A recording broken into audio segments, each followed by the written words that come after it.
그리스도인들에게 가장 큰 복이 무엇일까요?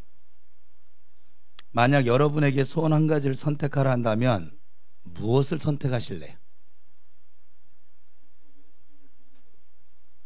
아마 다윗은 하나님의 마음에 꼭 드는 사람이 되는 게 소원이었던 것 같아요. 그래서 그런 사람이 되기 위해서 부더니도 엎드렸고 부더니도 하나님께 나아갔고, 그리고 죄짓지 않으려고 힘을 다했고 노력을 했고, 어쨌거나 모든 것이 은혜지만 그 결과 은혜 가운데 하나님으로부터 내 마음에 합한 사람이라는 인정을 받은 아주 유일한 사람이기도 합니다. 그럼 여러분의 소원은 무엇입니까? 우리 모두 다 예수님처럼 되는 것이 아닐까 생각합니다. 예수님을 닮아가는 것, 또 예수님처럼 사는 것보다 더 복이 있느냐? 없습니다.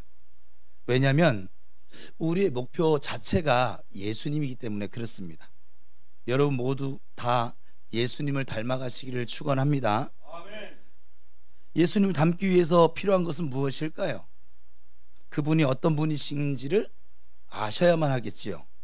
이번에 우리는 토요일마다 지금 예수님을 알아가기라고 하는 주제로 지금 4주째 계속해서 말씀을 듣고 있는데, 사실 이론으로만 그치지 말고 꼭 삶 속에서 예수님을 닮아가실 수 있기를 축원합니다. 그럼 예수님을 철저히 알아간다는 의미에서 오늘도 이제껏 지난 3주 동안 살폈던 내용을 살핀 뒤에 오늘의 말씀을 또 살피도록 하겠습니다. 예수님은 어떤 분이실까 살폈는데, 예수님은 불쌍한 한 영혼을 먼저 찾아가시는 분, 먼저 찾아가시는 분, 우리에게도 먼저 찾아오셨고 먼저 찾아가시는 분이시라는 것을 잊지 마십시오. 두 번째는 우리를 위해 모든 것을 다 희생하시는 분, 조금도 남김없이 모든 것을 다 나 하나 살리자고 희생하신 분이 예수님이십니다. 세 번째는 치유해 주시는 분이십니다. 우리의 영만, 죽었던 영을 살리시는 것뿐만 아니라 이제 이 죽을 몸도, 이 죄의 종로를 타던 이 죄의 습관을 지니고 있는 이 몸도 주님께서 거룩하게, 또 이 몸으로 우리가 삶을 살아가고 있으니 이 삶도 치유해 주시는 예수님이신 줄 믿으시기 바랍니다. 이제 오늘 살필 내용은 끝까지 책임져 주시는 예수님이십니다. 오늘 본문의 말씀을 읽으면서 여러분들은 어떤 느낌이 들었을까요? 지난주 수요일날, 지금 수요일날 오후에 교회 1층에 모여서 우리 로마서 통독을 하고 있는데, 지난주 이번 주 읽었던 로마서가 7장과 8장이었습니다. 그래서 그분들은 한 절 한 절 다 같이 읽었는데, 여러분들은 이 8장을 읽으면 어떤 마음이 드세요? 속으로 대답하세요. 오래전 제가 이 로마서 8장을 이렇게 읽는 순간 아주 이루 말할 수 없는, 말로 표현할 수 없는 정말 감동의 도가니탕을 한 10그릇을 먹은 적이 있어요. 저를 향한 이 하나님의 사랑이 얼마나 큰 것인지를 알게 되면서 흥분도 되어지기도 했고 감격도 되어진 적이 있습니다. 이 예수님의 십자가의 사랑보다 더 큰 사랑이 어디 있을까요? 그런데 하나님은 그 큰 사랑을 우리에게 한번 뚝 던져주시고는 모른 척 하시는 분이 아니시라는 것이지요. 그 큰 십자가의 사랑을 늘 쉬지 않고 우리에게 계속해서 베풀고 계시는 중입니다. 오늘 본문이 그 사실을 지금 분명하게 말씀을 해주고 있습니다. 그러니까 지금도 하나님은 우리에게 하나님의 사랑을 보여주시기 위해서 계속 일하고 계시다는 것이에요. 우리도 한 번쯤은 큰 사랑을 베풀 수 있죠, 살면서. 그러나 똑같이 큰 사랑을 베풀 수는 사실은 없습니다. 그러나 하나님께서는 동일한 사랑으로 십자가의 그 큰 사랑을 우리에게 늘 쉬지 않고 베풀어주고 계십니다. 어제도, 오늘도, 이 시간도, 내일도, 앞으로도 여러분들이 항상 변함없이 이 계속되어지는 하나님의 사랑을 늘 체험하시고 또 감동으로 그 사랑을 이웃에게 실천할 수 있게 되기를 축복합니다. 자, 첫 번째, 끝까지 포기하지 않으시는 예수님 할 때 첫 번째, 예수님께서는 어떤 경우에도 포기하지 않으십니다. 주님이 여러분을 끝까지 책임져 주심을 믿으십니까? 질문을 드립니다. 구원이 취소됩니까? 취소되지 않습니까? 예, 절대로 취소되지 않습니다. 오늘 본문의 내용 전체가 그 사실을 지금 분명히 말해주고 있습니다.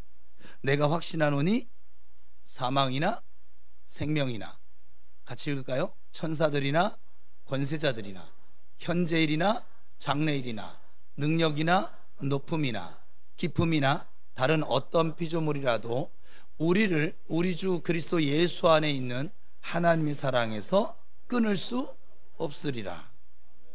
우리는 구원을 받는 순간 하나님의 백성이요 하나님의 아들, 딸들이 됩니다. 만약 구원이 취소된다라고 하면 두 가지가 절대적인 요소가 필요합니다. 첫 번째는 누군가가 우리를 하나님으로부터 빼앗아 갈 수 있다면 하나님께서 우리에게 베푸신 은혜인 이 구원이 취소될 수 있습니다. 그럼 누가 뺏어갈 수 있을까요? 하나님보다 더 큰 자가 뺏어갈 수 있을 것인데, 천상천하에 하나님보다 더 큰 권능을 가진 세력은 그 어느 누구도 없습니다. 그 누구도 하나님을 대적할 방법이 없습니다. 그러니까 결국 구원의 취소는 없다는 말이 되어집니다. 두 번째 또 조건이 뭐냐면, 하나님께서 그렇다면 우리를 포기하시는 경우에 구원이 취소될 수 있겠지요. 그러면 하나님 우리를 포기하시는 경우도 있을까요? 하나님께서 어떤 경우에도 포기하지 않으십니다.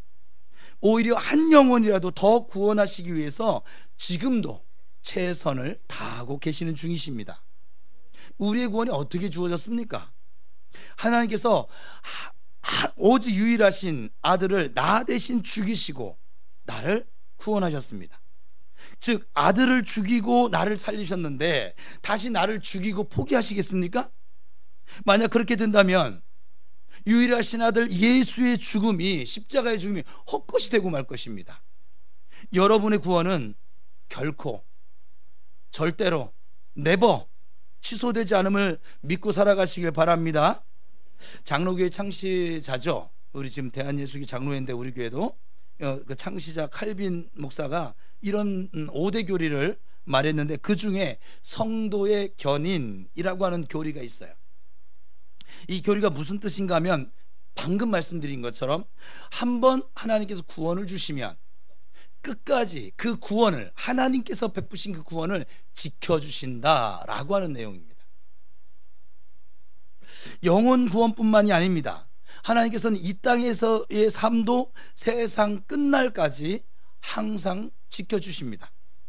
마태복음 28장 20절 같이 읽겠습니다. 시작.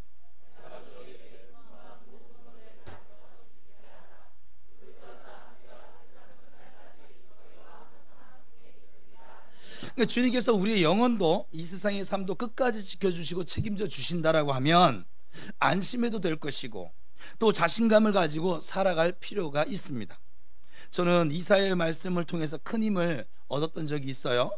이사야 41장 10절, 여러분들 잘 아는 말씀인데 같이 또 믿음으로 선포하듯이 같이 읽겠습니다. 시작.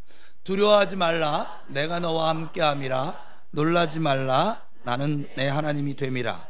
내가 너를 굳세게 하리라. 참으로 너를 도와주리라. 참으로 나의 의로운 오른손으로 너를 붙들리라. 두려워하지 마시고 놀라지도 마십시오. 담대하고 자신감 있고 힘있게 여러분에게 주어진 삶을 살아가실 수 있기를 축복합니다. 왜냐하면 우리가 잘나서도 아니고 우리가 믿음이 좋아서도 아닙니다. 주님께서 우리와 함께, 여전히 함께하고 계시고 주님께서 우리를 굳게 붙잡아 주고 계시기 때문에 그렇습니다. 우리는 이처럼 엄청난 주님의 사랑을 받고 있어요. 그러니 누구도 우리를 해치지 못하고 상하게 할 수가 없습니다. 낮에 해도 밤에 달도 우리의 손가락 하나 건드리지를 못합니다. 이렇게 말씀드리면 꼭 질문하는 사람이 있어요. 그러면 이미 구원받은 사람은 제멋대로 살아도 되겠네요? 어떠세요, 여러분? 이 질문에 청년 하나가 저한테 이렇게 짓궂게 질문을 했었는데, 짓궂은 게 아니죠. 그의 생각은 그랬었나 보죠. 구원을 받은 사람 중에 그렇게 생각하는 사람은 사실 아무도 없습니다. 그런 생각을 한다는 것은 구원을 내가 받지 못했다라고 하는 어찌 보면 확실한 증거입니다. 이렇게 질문한 사람은 아직도 하나님께서 예수님의 십자가를 통해서 나를 구원하신 이 사랑이 어떤 것인지를 알까요, 모를까요? 모르니까 이딴 말을 하겠지요. 하나님을 믿는 사람 중에 고난을 받는 사람들이 있습니다. 그 이유가 무엇일까요? 이 두 가지가 있어요. 첫 번째는 훈련을 시키기 위해서 주시는 고난이 있습니다. 지금 우리 수요일날 출애굽기 같이 광야학교 지금 같이 말씀을 배우고 있는데, 이런 고난은 사실 우리에게 많은 유익을 가져다 줍니다. 그리고 고난 뒤에는 반드시 영광이 따라오게 되어져 있습니다. 오늘 우리가 만난 고난 중에는 이런 고난들이 사실은 대부분입니다. 그럴 때 고난이 그래서 이런 고난이 왔을 때 여러분 불평하지 마시고 감사함으로 받으실 수 있기를 바랍니다. 그럴 때 고난이 곧 끝나게 될 것이고 반드시 하나님의 복이 우리를 따르게 되어져 있습니다. 두 번째, 이 고난을 주신 이유 두 번째는 우리가 범죄할 때, 죄에 넘어졌을 때 따라오는 고난이 있는데, 이것은 사실은 하나님의 채찍입니다.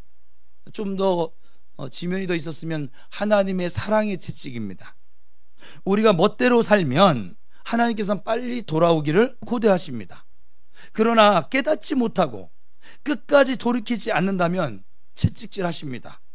만약 채찍질함에도 돌아오지 않는다면 더 큰 고난이 따를 것입니다. 그래서 결국 언젠가는 돌아오도록 만들고야 마시는 하나님이십니다. 할렐루야. 그래서 이 두 번째도 사실은 하나님의 사랑입니다. 하나님의 은혜입니다. 하나님의 고집을 꺾을 사람이 세상 천지에 어디 있을까요? 하나님과 맞서서 자기의 고집을 관철시킬 수 있는 사람 또 어디 있을까요? 아무도 없습니다. 그러니까 좀 멍청하게 미련하고 아둔하게 그렇게 계속 뻗팅길 것이 아니라 속히 깨닫고 돌이키는 것이 가장 지혜로운 모습입니다. 여러분은 할 수만 있으면 매 맞지 말고 복을 받으면서 신앙생활, 주님과 함께 동행하는 임마누엘의 삶이 되시기를 축복합니다. 우리의 자녀들이 말을 잘 들으면 때려요, 안 때려요? 안 때립니다. 야단을 쳐요, 안 쳐요? 잘하고 있는데 왜 야단을 치겠습니까? 그죠? 오히려 용돈도 많이 주고 사랑도 더 많이 해줍니다. 그러나 말을 듣지 않으면 마음은 아프죠. 그러나 야단을 칩니다. 그래도 말을 듣지 않으면, 말로 해서 듣지 않으면 매를 듭니다. 요즘은 그것도 안 된다고 하긴 하더라고요. 때려서라도, 사랑의 채찍을 들어서라도 그 인간답지 않은, 하나님의 자녀답지 않은 그 나쁜 버릇,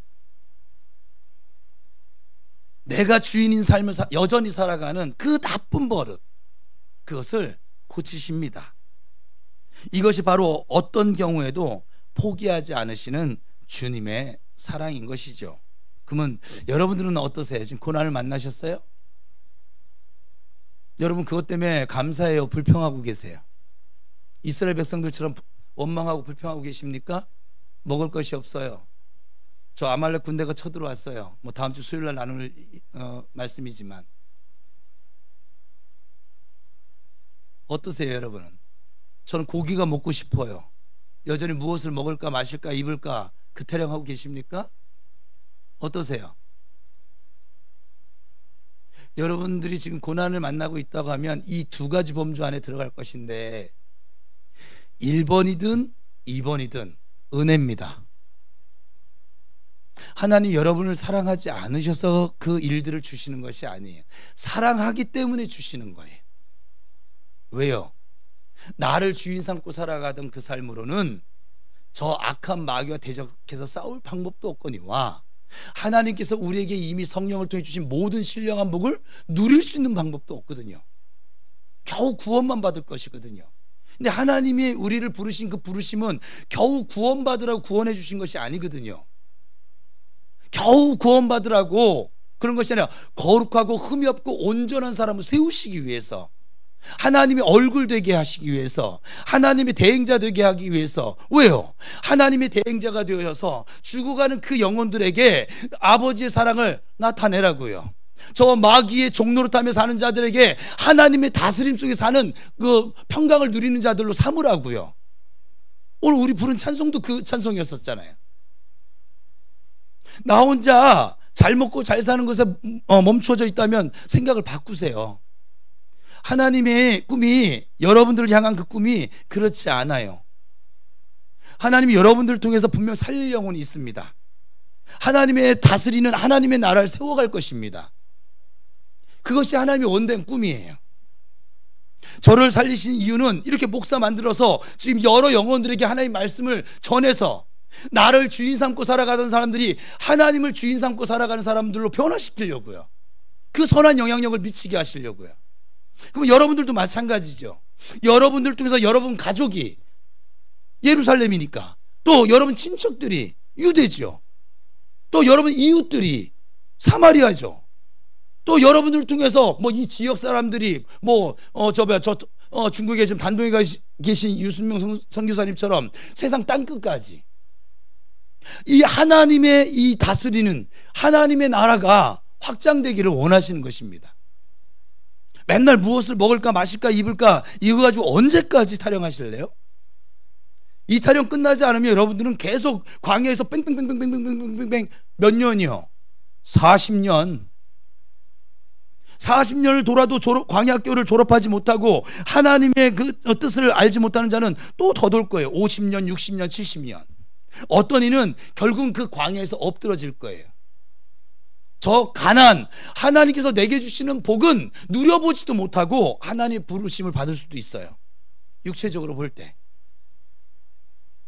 저는 이 자리에 있는 저와 여러분 모두가 저 가나안 땅을 밟게 되어지는, 요단강이 갈라지고 여리고 무너지고 아이성 정복하고 하나님이 약속하셨던, 내 선대 부모에게 약속하셨던 그 복이, 또 나의 기도로 말미암아 내게 가져올 그 복이, 그 은혜가 또 우리 후세대 우리 자녀들에게 임할 그 복을 여러분들이 누리실 수 있게 되기를 바랍니다.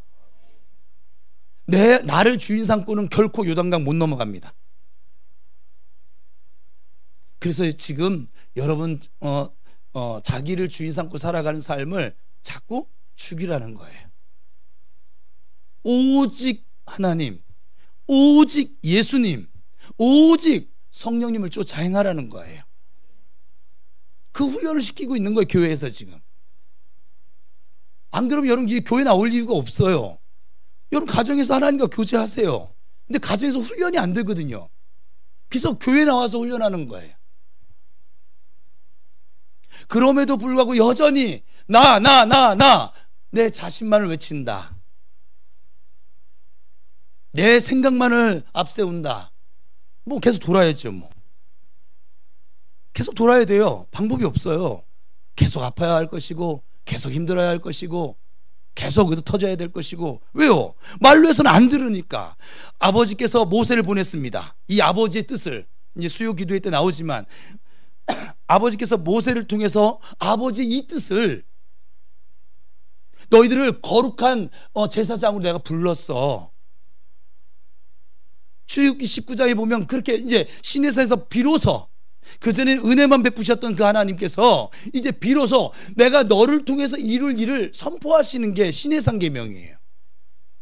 근데 그 첫 마디가 뭐냐면, 나는 너를 애굽 땅 종되었던 집에서 너를 구원해낸 너희 아버지 여호와야. 아버지를 계시하시고, 그리고 내가 너를 부른 이유는, 너를 구원한 이유는, 은혜를 준 이유는 너를 거룩한 제사장 나라로 삼기 위해서. 제사장 나라가 하나님의 목표예요. 우리를 부르신. 근데 계속 광야에서 뱅글뱅글 도는 거예요. 어떻게 하겠어요? 두들겨 패든지, 쓴물을 만나게 하든지, 아말렉을 만나게 하든지, 아니 먹을 것이 없게 하든지, 병이 들게 하든지. 나를 못 내려놓으니까. 왜요? 정상적인 방법으로 안 내려놓거든요. 모세를 보냈어요? 안 들어요. 그리고 이사야를 보냈어요. 에레미야를 보냈어요. 에스겔을 보냈어요. 아모스를 보냈어요. 말라기를 보냈어요. 요엘을 보냈어요. 들어요, 안 들어요? 안 듣거든요. 안 들어요. 말로 해서는 안 듣는 족속이에요. 제가 목회하다 보면 참 말로 할 때 들으면 참 좋겠는데 말로 할 때 안 들어요. 꼭 의도 터져야 돼요. 그래서 마음도 상해보고 몸도 병이 좀 생겨보고. 왜? 그때는 자기가 어떻게 할 수가 없으니까. 자기가 이렇게도 안 되고 저렇게도 안 되고 막 안 될 때 비로소 하나님 앞에 엎드리더라고. 그냥 좀 엎드리면 얼마나 좋아. 그죠? 근데 인간이 다 그래요. 저도 그렇고 여러분도 그렇고 인간이 다 그래요. 그러면서도 늘 내가 잘났어, 내가 똑똑해, 내가 뭐를 해서.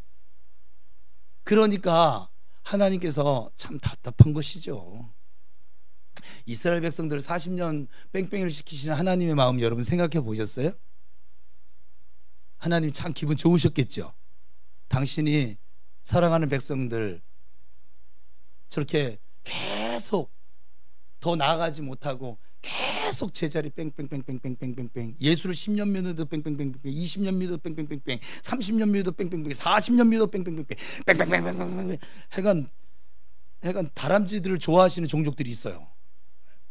쳇바퀴 돌듯이. 그러다가 숨 쉴 틈을 하나님이 너무 힘드니까 딱 주시면 또 했다가 3일길 못 가서 또 불평하고.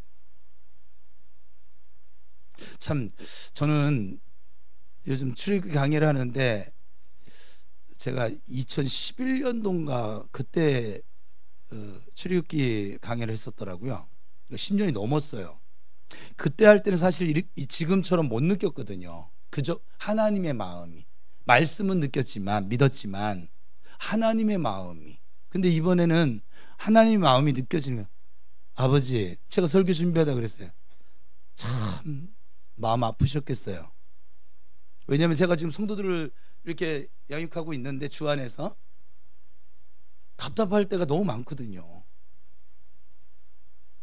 얘기를 해줘도 몰라, 또 뭐 어떤 문제를 만났는데도 몰라. 그래서 계속 또 다람쥐 쳇바퀴 돌듯이 돌거든요. 그럼 제 마음이 어떨 것 같아요, 여러분? 에이, 그거 참 쌤통이다 이럴 것 같아요, 여러분? 아, 제 품성으로는 그럴 것 같아요, 충분히. 참 아파요. 아프다고요.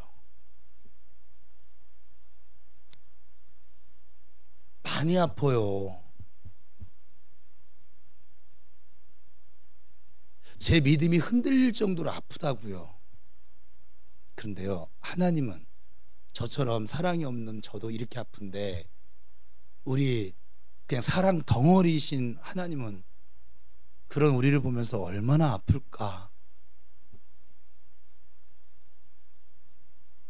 그러면서 오늘 찬양한 것처럼 기다려주면 안 되겠니? 믿어주면 안 될까? 좀 살아내주면 안 되겠어? 끊임없이 우리에게 말씀해 주시는 것이죠.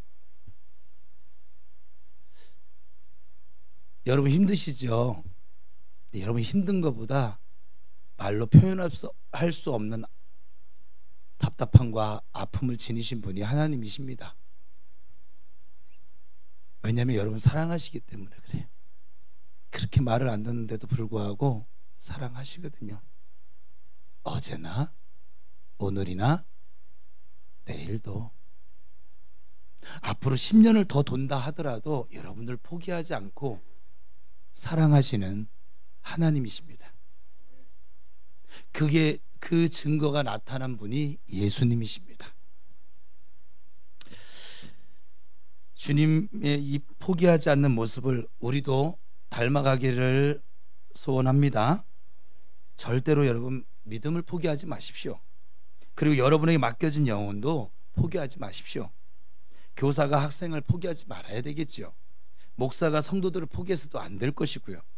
우리 교회에서 함께 신앙생활하던 사람이 막 시험에 들어서 믿음생활 포기하고 있는 분이 혹시라도 주변에 보이신다면 어떻게 해서든지 그들을 다시 이 아버지 집으로, 아버지 품으로 데려와야 될 줄로 믿습니다.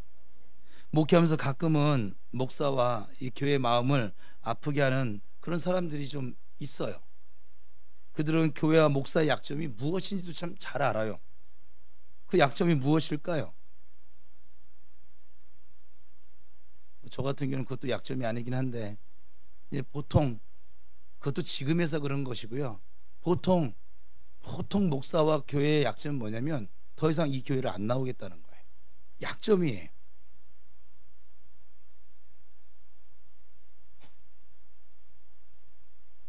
또 여기서 안녕히 가세요 인사하면 시험 들 분들 계시겠지. 저는요 그냥 바로 앞에 보고 목회하지는 않아요. 어차피 뺑뺑이 돌 거거든요. 다만 한 가지, 여러분들에게 분명하게 이 부분에 대해서는 저는 그것은 있어요.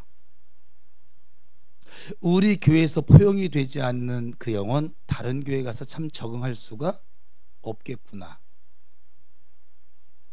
제가 다른 교회를 무시해서가 아니라 하나님이 저에게 주신 부르심이었더라고요. 하나님 저를 왜 부르셨느냐, 왜 목회를 시키냐, 이렇게 따뜻한 교회 만들라고, 하나님의 마음을 좀 보여주는 교회 만들라고, 하나님의 사랑을 나타내는 교회를 만들라고. 저도 지금도 훈련받고 있어요. 왜냐하면 저도 연약한 인간이기 때문에 그래요.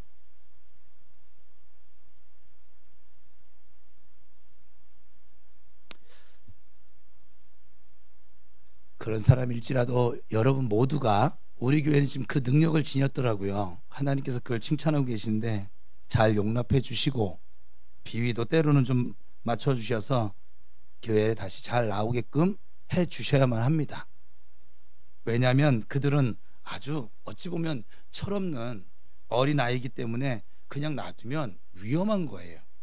잘 걷지도 못하는 아이를 차가 많이 다니는 도로가에 혼자 놔둔다면 얼마나 위험할까요? 명품 교회가 되기를 원하고 명품 성도가 되기를 원하십니까? 요즘 제가 기도하고 있는 것인데, 그러면 하나님이 맡겨주신 영혼을 끝까지 포기하지 마시고 잘 섬기고 관리해 주시기를 바랍니다. 두 번째, 끝까지 우리를 포기하지 않으시는 예수님을 생각할 때, 예수님께서는 찾을 때까지 찾으시는 예수님이십니다. 이게 참 중요해요. 누가복음 15장에 보면 잃어버린 것을 찾는 비유가 세 가지가 나옵니다. 첫 번째는 양을 찾는 비유, 돈을 찾는 비유, 또 우리가 잘 아는 탕자의 비유처럼 자식을 찾는 비유. 왜 예수님은 찾을 때까지 찾으실까요? 포기하지 않기 때문이에요. 다른 이유가 없어요. 포기를 할 수가 없어서. 포기하지 않기 때문이요, 반드시 찾아야 할 가치가 있기 때문에 그래요. 왜? 그에게는 누구의 가치가 들어있어요? 지금 예수님의 생명 가치가 들어있어요. 예수님 목숨을 바꿔서 살린 가치가 있거든요. 그리고 무엇보다 이미 에베소서에 말씀드린 창세전부터 사랑한 가치가 있어요. 양 한 마리를 잃어버렸습니다. 그때 목자의 심정이 어떨까요? 아유, 뭐 양 많은데 뭐 한 마리 잃어버리면 뭐 그냥 잃어버린 셈 치지 뭐 이럽니까? 누가복음 15장 4절 같이 읽겠습니다. 시작.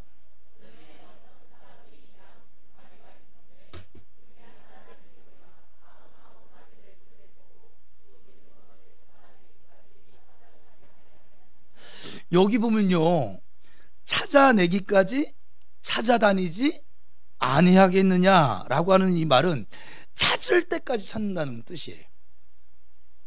잃은 양을 찾을 때까지 찾습니다. 그래서 못 찾는 일은 없습니다. 찾을 때까지 찾기 때문에 언젠가는 기어이 찾습니다.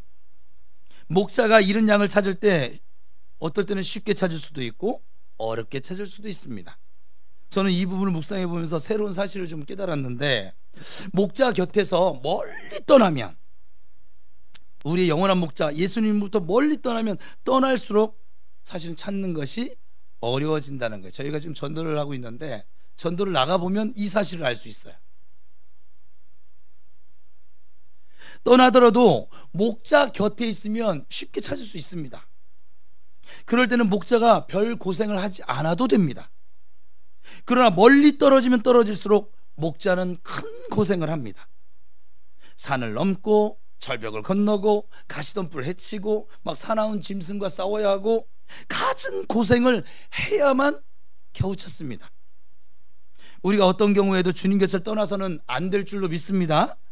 그러나 만약에 떠나시더라도 멀리 가서는 안 될 것입니다.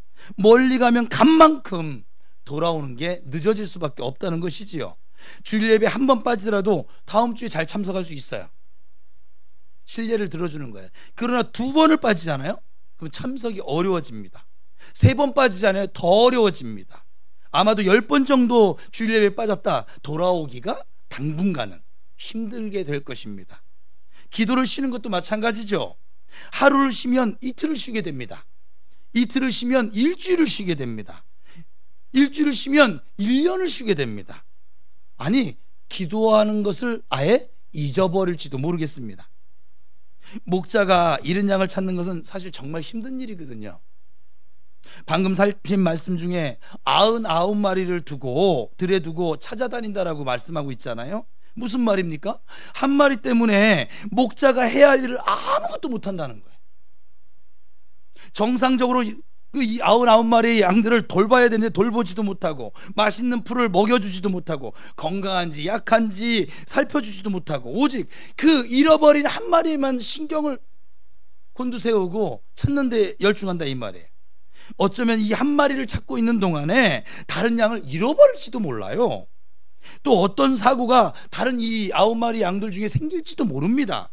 한 마리 때문에 다른 일을 못한다. 저는 이 부분에 대해서 아주 너무나 큰 공감을 하고 있어요. 다른 일을 거의 못해요. 사실은 모르겠어요. 앞에 있는 목사는 더 그래요.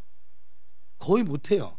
제가 이 멀티가 잘 안 되는 사람인지 어디 한 군데 이렇게 신경을 집중시켜 버리면 다른 것은, 제가 지금 기도해야 될, 지금 응급실 기도가 필요한 영혼들이 우리 교회에 있어서 그 영혼들을 기도하다 보면 그냥 하나님 나라 팀이라고 할게요. 저들은 혼자서 잘해요. 무슨 어린이 프로그램 제목처럼. 그래서 저들을 어쩔 때는 막 뛸 때가 있어요. 미안해요. 인상 쓰지 마요. 자기들이 나를 위해서 기도해야지. 여기에 집중하다 보면 지금 돌아와야 될 영혼, 세워져야 할 영혼이 제 눈에는 보이는데 그 영혼들을 위해서 집중해서 기도하다 보면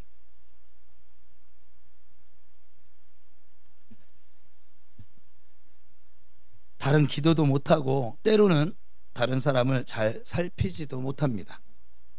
어떻게 보면 정상적인 목회가 이루어지지 않을 때도 있습니다. 오로지 잃어버린 사람에게만 신경이 쓰여지는 것이죠.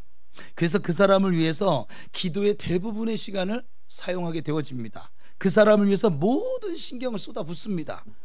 얼마나 큰 손해일까요? 교회적으로 볼 때 어떨 것 같아요? 떠나는 사람은 떠나버리면 그만이지만 교회가 받는 아픔과 고통, 손해는 아주 이만저만이 아닌 것이죠. 여러분, 이런 사실을 알면서도 잃은 양이 되시겠습니까? 어떤 경우에도 여러분 앞으로의 인생길, 여기 있는 분이 잃은 양이 아니에요. 어떤 경우에도 잃은 양이 되어서는 안 됩니다. 힘을 다해서 하나님 앞에 나아가십시오. 삽니다. 돌보십니다. 지키시고 인도하십니다. 넘어지더라도 교회 안에서 넘어지시고, 시험 들더라도 교회 안에서 시험 드세요. 그러면 살 길이 열려집니다. 괜찮습니다. 한편으론 여러분이 잃은 양을 찾는 목자가 되실 수 있기를 바랍니다. 저는 부교육자로 생활을 하면서 이 교회를 떠난 사람이 있을 때마다 사실 마음속으로 굳게 다짐한 것이 있어요. 우리 교회가 그래도 따뜻하다고 느껴지는 이유 중에 하나가 되기 할 텐데, 제 마음에 들든 안 들든 그건 중요치 않아요. 하나님이 우리 부평 우리 교회라는 울타리에 그 양을 넣어주셨어요. 그 양들에 대해서는 저는 최선을 다할 것입니다. 기도할 것이고, 말씀을 맺고를 먹일 것이고, 때로는 상담을 해서라도, 요즘 뭐 사역을 해서라도 살리고야 말 것입니다. 제가 살리는 건 아니지만 하나님께서 그런 은혜와 은사를 주셨으니까 저는 모든 걸 총동원시킬 것입니다.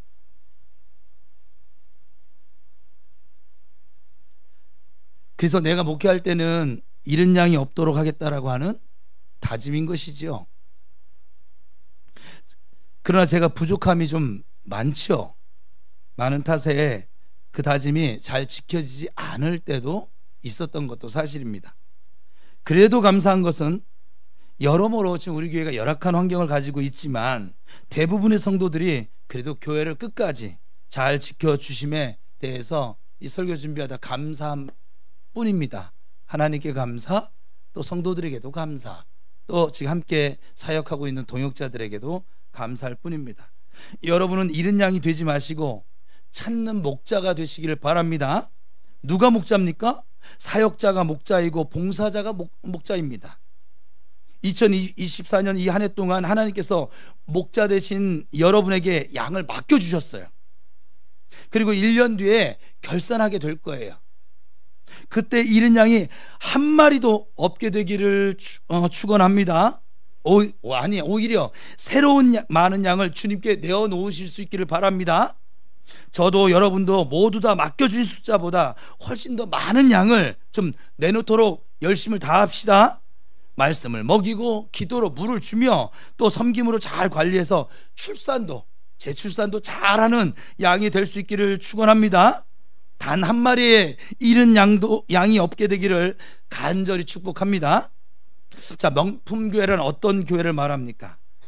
하나님과 사람에게 기쁨이 되는 교회가 명품교회입니다. 그런데 그 교회가 싫어 떠난 사람이 있다면 어떻게 명품교회가 될 수 있을까요? 오늘도 우리의 선한 목자 되시는 예수님께서는 잃은 양을 찾고 계십니다. 그 양이 누굽니까? 우리 교회 잃어버린 양이 누굽니까? 우리가 그들을 찾아 나서야만 합니다. 만약 찾지 않고 있다면 사나운 짐승들이 그들을 가만 내버려 두지 않을 것이거든요. 그들의 생명이 지금 위험한 지경에 놓여져 있습니다. 그래서 무엇보다도 가장 먼저 찾는 일에 힘을 쓰셔야만 합니다. 이 시간 한번 생각해 보세요. 나와 함께 신앙생활하던 사람 중에 몇 주 동안 보이지 않는 얼굴이 누구일까요? 한 달, 두 달 또는 1년, 2년 보이지 않는 사람은 누구일까요? 생각나는 사람이 혹시 있으세요? 그들을 어떻게 하면 좋을까요? 떠나버렸으니 어쩔 수 없다고 포기해야 됩니까? 내 믿음 지키기도 힘든데 지금 다른 영혼까지 생각할 겨를이 없습니까? 그러면 여러분 입장을 한번 바꿔 생각해 보세요. 내가 방황하게 되어졌을 때 아무도 나에게 관심을 가져다 주지 않는다면 내가 어떻게 다시 일어날 수 있을까요? 어떻게 이 하나님 품으로 돌아올 수 있을까요?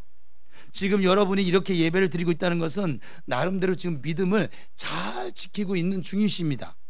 이럴 때는 내가 안 보이는 사람에게 관심을 쏟아 주셔야만 합니다. 방금 여러분이 생각나게 하신 그 사람이 있었을 것인데 그 사람이 바로 여러분에게 맡겨준 양임을 믿으시고 찾아 나설 수 있기를 축복합니다. 그럼 언제까지 찾아야 합니까? 찾을 때까지입니다. 찾을 때까지 기도하시고 찾을 때까지 복음 전하시고 예수님의 사랑을 나타내시고 우리가 한 영혼을 정말로 귀히 여기고 사랑하면서 찾아 나서기에 힘을 쓰게 될 때 주님께서 그때 비로소 우리 교회를 명품 교회로, 그때 비로소 우리를 명품 성도로 인정해 주실 것입니다. 사실은 교회 안에 여러 가지 막 이렇게 문제가 나타나고 본인들의 삶에도 마찬가지예요. 왜 그런지 아세요? 여러분, 전도 이게 영혼의 관심을 가지고 신앙생활 하잖아요. 그럴 새가 없어요. 기도를 쉴 새도 없고요. 예배자, 왜냐면 내 힘으로 안 되니까 예배 시간에 더욱더 누구를 바라봐요? 하나님 바라봐요. 이렇게 기도에 나오는 거예요. 맨날 무엇을 먹을까 마실까 입을까 가지고 고민 안 해요. 이 무엇을 먹을까 마실까 입을까 고민하는 분이 이 자리에 혹시 계시다고 하면 그분은 영혼에 대한 관심이 없는 거예요. 오로지 지금 내가 만난 문제 요구만 막 근시한 쪽으로 그냥, 예? 꼭 개미 같은 인생을 사는 거죠 그냥. 여러분, 영혼들에게 이게 관심을 두잖아요. 그러면 주님이 말씀하셨잖아요. 너희는 먼저 그의 나라가 영혼 사랑이라고 했잖아요. 그렇죠? 죄 마귀에게 다스림을 받던 그 영혼을 하나님의 다스림을 받는 자들로 바꾸는 게 하나님 나라 확장이에요. 이해되세요? 그러면 하나님 나라와 하나님의 의를 구하는 사람 어떻게 한다고요? 이 모든 것을 너에게 도와준다고요. 아무리 얘기를 해도 계속 이 모든 것에만 관심을 가지고 살아요. 여러분, 영혼에게 제가 저희 동료 목사님이신데 그분이 전도사 시절에 청량리인데 거기 청량리 시장이 유명하잖아요, 그죠? 그 교회 교인 중에 할머니 권사님이 한 분 계셨었는데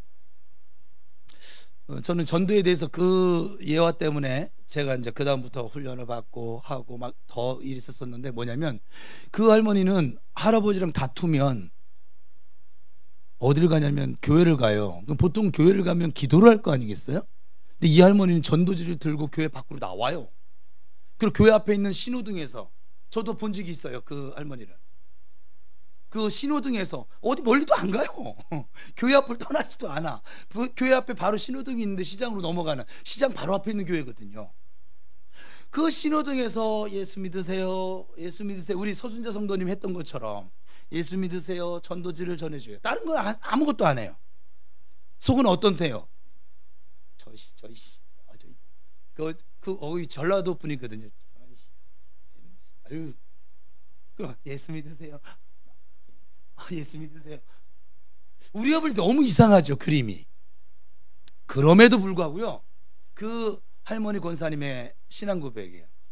신기하게 막 복장이 터지고 막 속이 시커매지고 막 그렇게 왔는데, 나가서 전도지를 딱 들고 예수 믿으세요 하는 순간 이 마음이 녹는다는 거예요. 그래서 그분은 싸우면 전도를 해요.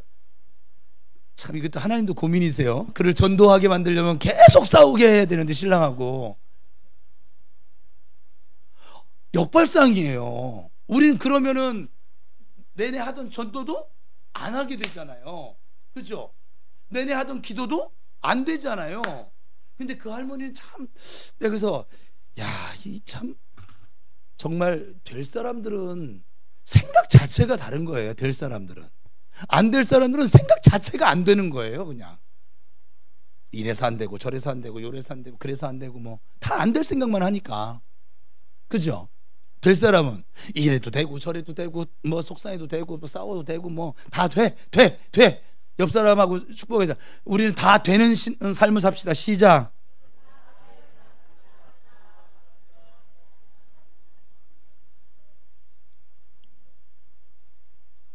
이게 참 신기한 거예요.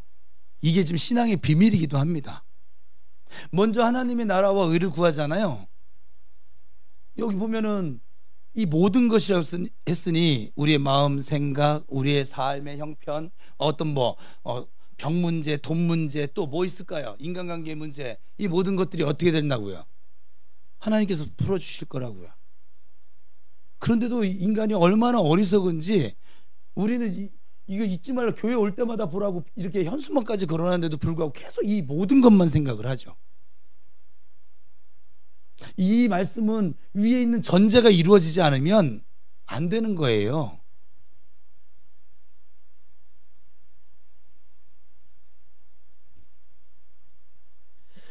세 번째, 우리에게는 깨달음이 필요합니다. 누가복음 15장에 세 가지 비유가 있다고 말씀을 드렸어요. 이 세 가지 중 두 가지는 잃어버린 것을 찾아 나서는 것입니다. 찾을 때까지. 그리고 한 가지는 그 나간 사람이 돌아오기를 기다리는 것입니다. 둘째 아들이 집을 나갔어요. 아버지는 아들이 돌아오기를 기다립니다. 왜 이 비유에서 찾아 나서지를 않았을까요? 아까 찾을 때까지. 이게 뭔 소리예요? 지금 한참 됐어요, 방귀 뀌는 소리. 저는 맨 처음에 우리 박성문 성도님이 방귀 낀 줄 아셨잖아요. 나중에 좀 해결해 주세요. 왜 이 비유에서 찾아 나서지 않았을까요? 찾을 때까지 찾아 나서시는 예수님이신데.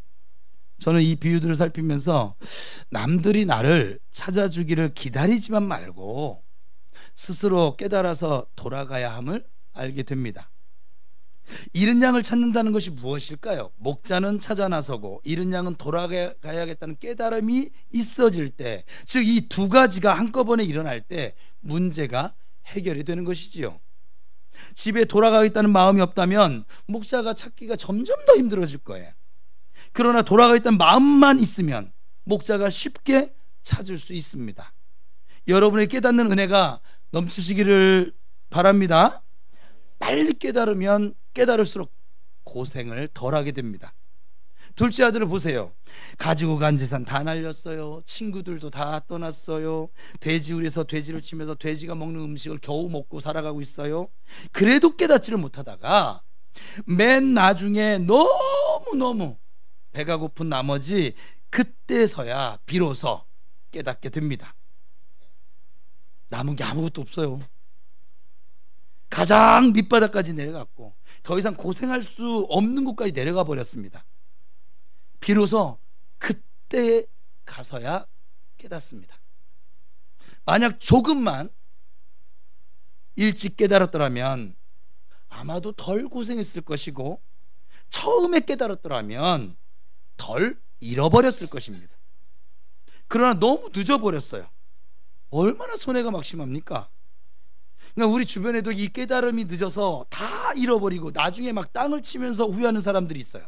어떤 사람들은 죽는 그 순간 가야 깨닫기도 합니다. 그러나 그때 깨달음은 사실 다 잃은 후거든요. 아무 소용이 없습니다. 여러분은 어떠세요? 지금 깨닫지 못한 채 어둠을 향해서 달려가고 있는 모든 것을 잃어버리기 위해서 혹시 달려가고 있지는 않으세요? 좀 잃어봐야 그때서야 깨달을래요? 여러분, 깨달아야 살 수 있습니다. 조금이라도 빨리 깨달으셔야 덜 손해를 볼 것이고 덜 아픔을 겪게 될 것입니다. 그러면 어떻게 해야 깨달을 수 있을까요? 저는 아버지께 청년 시절에 목사가 되기 전에 구했던 은혜가 있어요. 그건 지금도 마찬가지. 깨닫는 은혜였어요. 제가 성경을 살펴보니까 은혜 중에 은혜는 깨닫는 거더라고요. 내가 깨닫기만 하면 돌이킬 수 있어.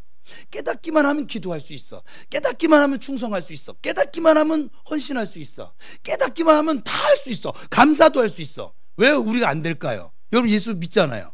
왜 안 될까요? 몰라서요? 아시잖아요. 모르세요? 다 아시잖아요. 기도해야 되는 거 모르세요?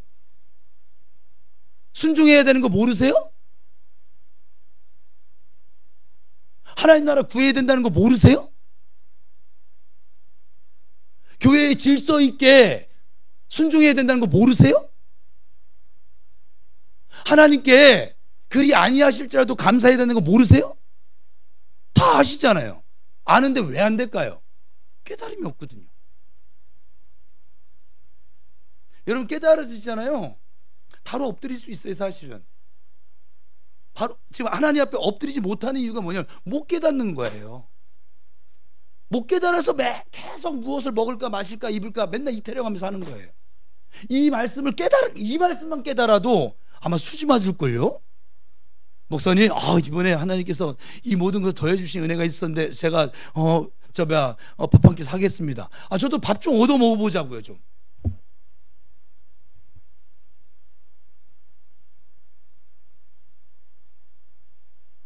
여러분, 복을 좀 많이 받으세요. 다른 교회는 맨날 목사님 뭐 해주는데 내가 원하지 않았더니 아니에요. 어제도 천혜양이 제 사무실에 올라와 있더라고요. 오늘 보세요. 이렇게 호두과자가 올라와 있잖아요. 은혜 중에 은혜가 뭐냐면 깨닫는 은혜예요. 하나님의 사랑을 깨달은 자 변합니다. 우리가 변하는 게 아니라 깨달아졌기 때문에 변화받는 거예요. 주님의 말씀이 깨달아지면 기도하는 자가 됩니다. 주님의 은혜가 깨달아지면 전도하는 자가 되어져요. 오늘 이 말씀을 들으면서 이 말씀이 깨달아지잖아요. 찾으러 안 갈까요? 그러니까 이렇게 말씀을 했는데 찾으러 안 가면 인간도 아니야. 사람이지. 사실 우리는 다 잃어버리기 전까지 깨닫지를 못해요. 그래서 성령의 도우심이 필요한 것이지요. 이 시간에 우리 모두 성령님께 겸손함과 간절함으로 간구하시기를 바랍니다. 내가 알지 못해서 어둠을 향해서 하나님의 뜻과 정반대로 달려가는 부분이 있다면 주님, 제게 깨달음을 주셔서 달려감을 멈추고 주님께로 방향을 전환할 수 있게 도와주옵소서. 같이 기도하는 마음으로 같이 읽겠습니다. 시작.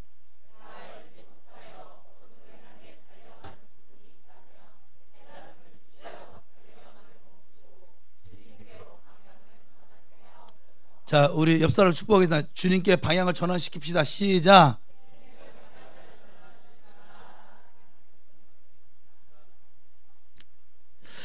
이처럼 기도할 때 분명히 깨달음을 주셔서 아버지의 품으로 돌아가도록 역사하심을 믿습니다. 하나님께서는 우리가 속히 돌아오기만을, 세워지기만을 기다리십니다. 한편으로는 깨닫지 못하는 사람들에게 내가 깨달음을 줄 수도 있어야 합니다. 혼자서는 깨닫기 어렵지만 누군가 도와준다면 훨씬 더 쉽게 깨달을 수 있게 됩니다. 둘째 아들의 친구들 중에 누군가 한 사람이라도 충고를 해주는, 진심 어린 충고를 해주는 그 친구가 있었더라면 그토록 다 잃도록 망가지지는 않았을 것입니다. 여러분 기도하시고 권면해 주시길 바랍니다. 사랑하는 마음과 안타까운 마음으로 기도해 주시고 깨우쳐 주십시오.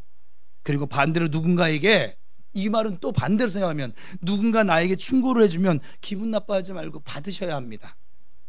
가끔 교인들 가운데 파멸을 향해 가는 사람들이 보여져요. 그래서 충고를 하면 권면을 하지만 사실 이 파멸을 향해 가는 사람들은 그 받지를 않아요. 자신이 옳다는 거예요. 자신의 생각이 옳다는 거예요. 참 안타까운 일인 것이죠. 결국 모든 것을 잃어야만 깨닫게 될 사람인 거죠. 두 눈에서 모든 눈물 다 쏟아 부어야만 그래야 깨닫게 된다는 것이죠. 여러분, 우리 교회 안에서 이런 양이 없게 되기를 바랍니다. 그러면서도 이런 양이 있다면 찾을 때까지 찾으시고 찾고 또 찾기를 바랍니다.